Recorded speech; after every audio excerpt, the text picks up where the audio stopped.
Aitor! Egunon zuri be, Irene. Zelan? Ondo, eta zu zelan? Bueno, gaur notak ematen dizkigute.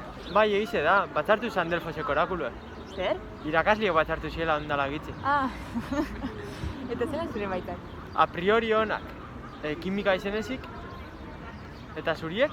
Grosso modo danak handitute, gaztelana izan duzu. Bai ala? Bai, esetik gustatzen gramatika eta penka bain dut. Ba, gramatika letra idatzi esan gure dago. Ezken niri gustatzen jata gehiago letren jarduera, hau da literatura. Eta zu zelan zintzetatik? Bueno, hobetu guran, baina biologian 20 eta marra dekot. Jo, cum laude? Ba bai, eta zu azken nire ekonomian ze pasau zan? Ba oso txarto. Irakaslea hasitzein neban eta esan zuen ezin dudala esan ekonomia aspergarria dela, ez da etikoa.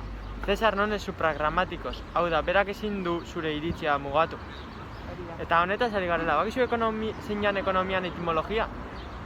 Usteot ohikosetik datorrela hau da etzea eta nomosetik legea, hasi que izango da etzearen araudia edo antolakuntza. Ba bai, hori da. Zeran beste eguneko azterketa? Matematikako, ba, pentsetan txarten nebala, baina posteriori esan leike ondo nebala. Baina ezin duen zer ikasi, ezta? Ez, baina azterketan beni bidibitzi. Nola?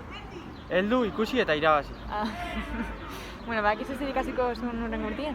Ba, segurunik geologia ikesikot. Hau da, lurren zientzia. Bakizu ondo dator geo hitza.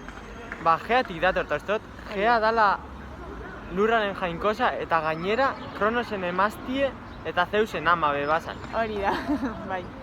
Eta zuk, zu seguro zu ikiztie. Ba, ez dakit dilema bat daukat. Ez dakit filologia klasikoa edo hispanikoa ikasi dudan. Puf, oinoko denpori dekozu.